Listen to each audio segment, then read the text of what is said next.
perdirent la vie à Katyn et dont nous célébrons l'anniversaire de la découverte de ce triste épisode de l'histoire de la Seconde Guerre mondiale.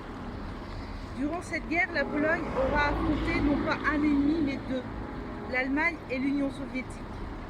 La volonté de briser un pays et d'éradiquer ses élites est mise en œuvre par l'Union soviétique. Des centaines de milliers de malheureux, coupables d'avoir un diplôme ou d'avoir appartenu à un parti d'avant-guerre, sont déportés vers des camps soviétiques. L'exemple le plus parlant de la terreur stalinienne durant cette époque a lieu à Katyn, en 1940.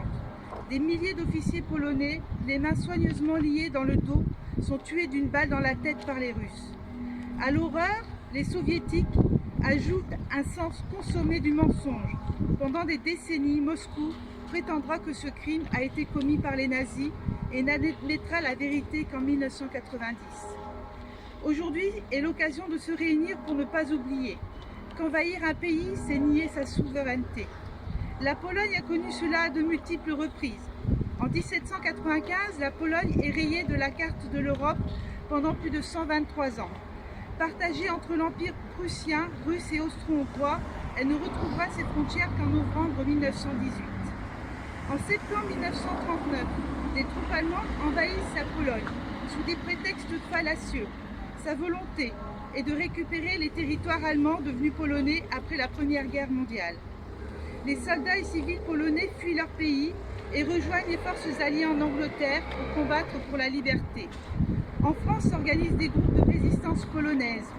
Certains rejoignent les troupes qui se forment en Angleterre pour intégrer entre autres les troupes du général Maček.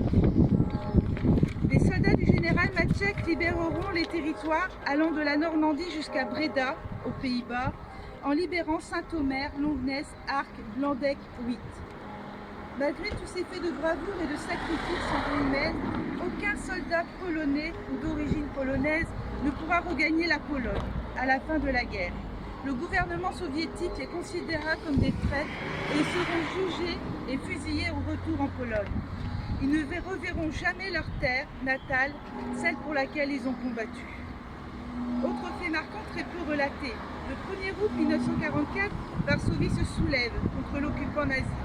L'insurrection, qui durera 63 jours, se fera écraser dans le sang sous les yeux de l'armée rouge à qui Staline aura ordonné de ne pas intervenir.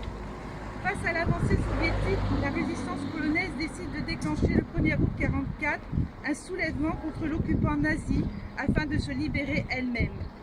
L'aide de l'Union soviétique ne viendra jamais, alors qu'il se trouve aux portes de Varsovie. En représailles, les Allemands détruiront la ville à 80% et 160 000 civils périront. La Pologne est à nouveau sacrifiée à l'issue de la conférence de Yalta en étant placée sous la domination soviétique. En 1989, elle retrouvera enfin sa liberté. Au vu de ces faits historiques, on ne peut s'empêcher de retrouver des similitudes dans ce que vit le peuple ukrainien qui subit à son tour l'invasion de son pays par la Russie. On ne peut que saluer le courage, la bravoure et la détermination du peuple ukrainien qui lutte pour retrouver sa liberté et la souveraineté de son pays. Les premières paroles de l'hymne polonais sont Jeszcze Polska nie zginęła, kiedy my żyjemy. Co nam obca przymuszyła, prawa odbierzemy. La Pologne n'a pas encore péri tant que nous vivons. Nous reprendrons par le sabre ce que la violence étrangère nous a pris. Tant qu'il y aura des Polonais, la Pologne ne cessera pas d'exister. Tant qu'il y aura des Ukrainiens, l'Ukraine ne pourra pas disparaître.